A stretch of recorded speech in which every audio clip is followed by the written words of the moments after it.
Le capitalisme fait une forme d'unanimité contre lui. Comment on explique que ça ne se traduise pas de manière évidente et dans les urnes et dans... C'est aussi vieux que le monde et que la lutte sociale. Hein. La force de maintien de l'ordre du système est gigantesque. Ça commence par les mesures les plus brutales à un bord, c'est-à-dire on commence par pourchasser tout ce qui s'y oppose, et ça, en ce moment on est en plein là-dedans. Hein. Criminalisation de l'action syndicale, etc.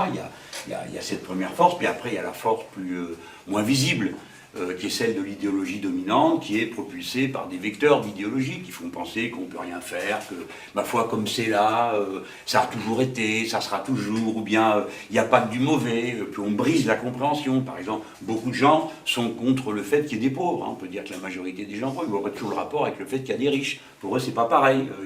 S'il y a des riches, ça c'est la liberté, mais il y en a marre qu'il y ait des pauvres. C'est-à-dire que la conscience de la nature du système, elle n'est pas là. Et puis il y a les grands appareils qui servent à reproduire ça tous les jours. Oui, justement, il y a une situation spécifique. Enfin, alors qu'il y a une prise de conscience grandissante des méfaits du capitalisme, le moins qu'on puisse dire, c'est que ce n'est pas les anticapitalistes. Alors, t'as vu dans quel état on est? Non, mais d'où ma question, c'est pas les anticapitalistes qui aujourd'hui donnent le là dans le champ politique, dans le champ des idées, etc. Donc, la question c'est pourquoi et qu'est-ce qu'on fait, comment ça se passe? Sur le terrain des idées, parce qu'il y a des processus. On n'a pas beaucoup parlé du terrain des idées d'ailleurs. Mais je pense qu'il y a des idées aujourd'hui qui sont défendues ou débattues à gauche, une fois de plus, qui étaient absolument indébattables. Oui, mais moi je parle de ça. Je te dis juste sur le terrain politique en fait. Oui, mais je parle sur le terrain politique. Là, je parle de propositions politiques qui ont fait leur petit bonhomme de chemin. Voilà, par rapport à ne serait-ce qu'il y a 10 ans, et qui ont été compris à nouveau. La répartition des richesses, les 10% du PIB qu'il faut les récupérer parce qu'ils nous l'ont volé, la question des écarts des salaires, etc. Tous ces trucs, une fois de plus, ou 6-7 ans, on était combien à le défendre? Personne. Aujourd'hui, y compris au PS, tu as des gens des militants, des candidats aux primaires qui commencent on pourrait partir de l'idée, ça nous fragilise. Non, moi je pense que ça nous renforce. Si on est conscient de ces enjeux-là, ça veut dire que notre responsabilité commune, c'est premièrement de ne pas tergiverser, c'est-à-dire que quand on a un ennemi fasciste et populiste d'extrême droite, on unifie nos forces dans la résistance parce qu'on a l'histoire qui vient nous apprendre ce que ça donne à la fin. Et deuxièmement, il faut que la gauche assure, du coup, là c'est la discussion en effet, un programme de rupture. Mais de rupture, pas simplement dans les revendications. Il faut être une politique de rupture vis-à-vis du système. La question qui se pose, c'est de mettre à bas ce système-là. Parce qu'une des raisons du succès de Marine Le Pen, c'est ça. C'est « j'étais pas dans le système ». Moi, je suis en dehors, et c'est ça qui est terrible. Et si à gauche, entre guillemets, on n'a pas un flanc sur des bases anticapitalistes et également anti-système, alors on va au-devant de grosses déconvenues. C'est toute la discussion qu'on a.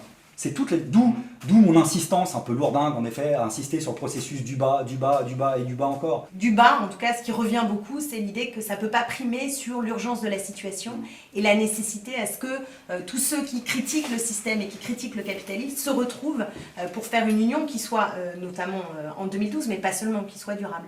Qu'est-ce que tu réponds à du bas, j'entends même un autre message plus clair, hein. C'est qu'il faut que vous soyez tous unis sur tous les points, y compris avec le PS. Si tu vas au bas du bas, aujourd'hui, ce que j'entends au boulot, c'est de dire qu'il faudra qu'il n'y ait qu'une seule gauche. Bon, on comprend que ça ne règle pas tous les problèmes. Parce que pour moi, il n'y a pas qu'une seule gauche, par exemple. Bon, ceci étant, il y a un appel unitaire qui est tout à fait légitime. Et si on le transpose sur les échéances électorales, pour parler moi très clair, je continue à penser, et je pense que l'arrivée de Strauss-Kahn au fur et à mesure ne fait que renforcer l'idée qu'il y a deux grandes orientations politiques à gauche. Une, social-libérale, peu importe voilà, mais l'idée c'est que quelque part, l'économie de marché c'est l'horizon indépassable, il faut mettre une pincée de social et d'environnemental, mais c'est ça. Et il y a une autre qui veut en sortir. Voilà. Et il n'y a pas que le NPA dans cette famille-là, c'est évident. Mais il n'y a pas que des partis dans cette famille-là. Il faudrait qu'il y ait une candidature de rassemblement anticapitaliste qui soit capable d'exprimer la radicalité du mouvement social. Voilà. Et pour ça, il faut un programme, il faut discuter des alliances, il faut discuter de ce que ça signifie par rapport au système. Et puis il faut être conscient aussi que du point de vue du casting, d'où l'idée que tu ne sois pas candidat, par exemple, il ne faut pas que ça soit le tête de file d'un parti politique. Parce que justement, l'unité, c'est pas le ralliement. Peut-être là, la nuance, voire le désaccord entre nous, plus qu'entre le haut et le bas, pour moi, c'est pas simplement l'implication, c'est le contrôle. C'est pas que l'implication, c'est le contrôle populaire sur le pouvoir. Voilà. Et du coup, ça, ramener aujourd'hui dans nos tâches militantes, je pense que les réunions entre nous, on en a fait 10 000, ça marche pas. Alors, chacun aura son explication pour faire le film, ça n'a aucun intérêt. En tête à tête, entre partis, ça ne marche pas. Entre les nôtres, ça ne marche pas. Sur les bases programmatiques, sur le fond programmatique, il ne semble pas qu'il y ait des divergences si importantes que l'on soit obligé de... Moi, c'est ce que je crois. Je crois que toutes nos discussions du passé ont montré évidemment que les gens ne sont pas identiques, ça va de soi. Qu'on voit tel ou tel point d'une manière différente, peut-être que d'autres mots doivent être ajoutés à ceux qui existent, mais aucun, à mon avis, ne justifie qu'on ne soit pas ensemble. Nous sommes un petit parti.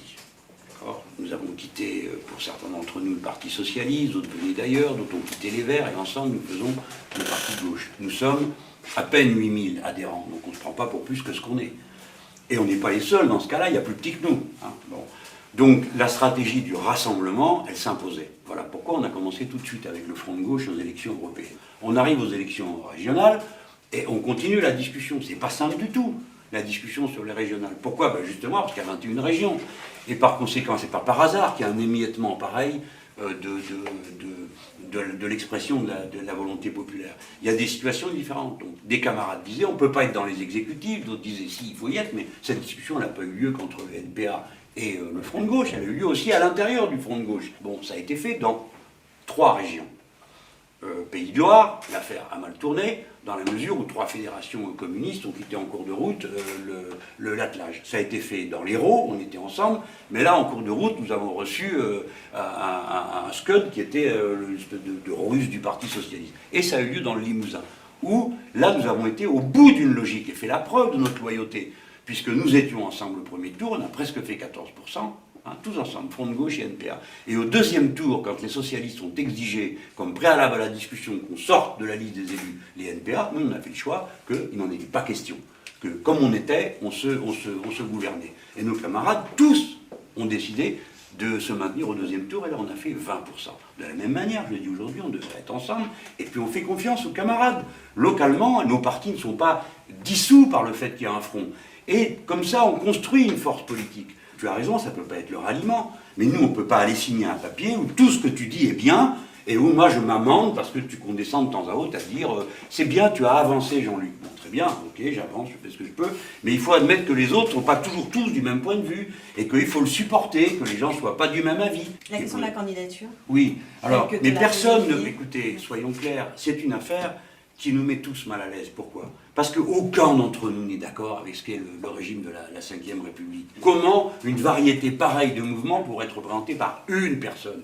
Donc la question n'est pas qu'une personne représente tout le monde, c'est que nous soyons capables de proposer un candidat qui met en place une structure, des moyens, un combat, un programme qui est un collectif. Donc moi je plaide et je continuerai à plaider pour cette idée, que si nous faisons ensemble, nous réussirons quelque chose d'extraordinaire qui donnera un signal à toute l'Europe. Pour avoir assisté au congrès du NPA, il y a au moins 2 questions sur lesquelles j'ai entendu en tout cas de la voix autour de la possible candidature. La première, c'est ton rapport à la Mitterrandie et ta participation au gouvernement Jospin, qui revient en force justement pour incarner cette autre gauche. Et la deuxième qui est quel positionnement par rapport à un gouvernement potentiel.